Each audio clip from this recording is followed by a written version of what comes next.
Hey everyone, it's Evelyn.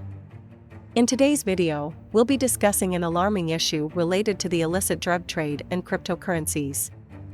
We'll dive into the world of crypto cartels and how Chinese firms have been receiving millions in Bitcoin for the precursor of the deadly drug fentanyl.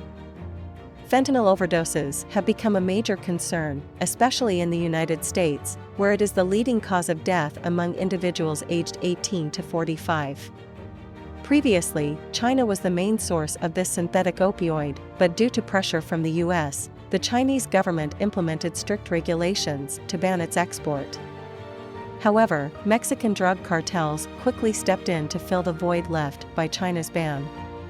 They began producing their own fentanyl using chemical precursors imported from China.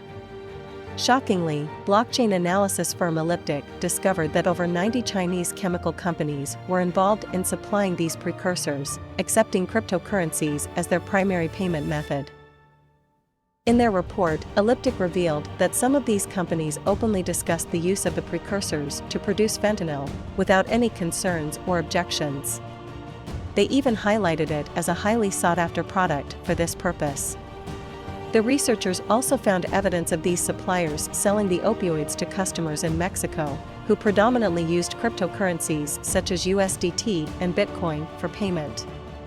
What's even more concerning is that 90% of these Chinese chemical manufacturers provided crypto wallet addresses to receive payments, with Bitcoin being the preferred choice, followed by Tether's USDT. According to Elliptic's analysis, these crypto wallets received thousands of payments, totaling over $27 million, a staggering 450% increase compared to the previous year. This information sheds light on the unfortunate intersection between the illicit drug trade and cryptocurrencies. It raises important questions about the role of technology and the need for stronger regulations to combat such activities. In conclusion, it's crucial to be aware of these alarming developments and the potential risks associated with cryptocurrencies. Let's continue to promote responsible use and ensure that these technologies are used for positive and legitimate purposes. If you found this video informative, please consider subscribing to our channel and giving it a thumbs up. Your support helps us bring you more valuable content.